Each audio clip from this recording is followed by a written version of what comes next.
Alonso revient sur la sanction qu'a eu Hülkenberg à son encontre. Ils se sont un peu accrochés lors du sprint. Et il s'est pris 10 secondes de pénal, plus de points sur son permis, le pilote allemand. Mais Alonso, il est pas trop d'accord avec ça. C'était trop optimiste, c'est sûr, mais je ne suis probablement pas d'accord avec les points de pénalité encore une fois. Vous pouvez réussir, vous pouvez faire une erreur et peut-être que vous en payez le prix, ou que vous devez rendre la position. Ou si c'est le dernier tour de la course, il y a une pénalité de temps, mais je pense pas qu'il s'agissait d'une manœuvre dangereuse. Il a juste tenté un dépassement. Trop optimiste, d'accord, mais les points de pénalité, je comprends toujours pas.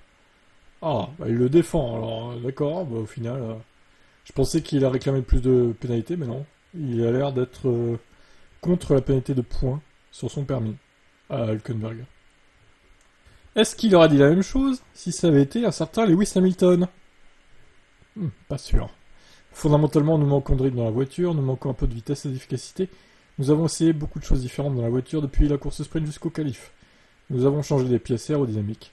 Nous avons changé la mécanique de la voiture. On a changé la hauteur de caisse. On a changé beaucoup de choses.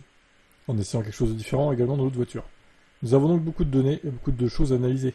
Malheureusement, les positions sont plus ou moins les mêmes. Eh ben, j'ai envie de vous dire, ils sont dans la merde. Aston Martin, ils sont dans une merde noire. Ils font que reculer de course en course, en fait. Bientôt, ils vont pas sortir de la Q1 si ça continue. Là, déjà, t'as Stroll qui a été éliminé en Q1, et Alonso, ça a failli aussi. Ça devient complètement fou, ce qui se passe dans cette équipe. Je ne comprends pas ce manque soudain de performance. On dirait qu'ils ont régressé même avec les Evo qu'ils ont ramenés, quoi.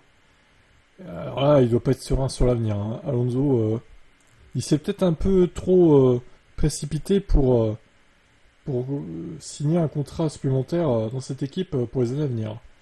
Ah là là, qu'en pensez-vous?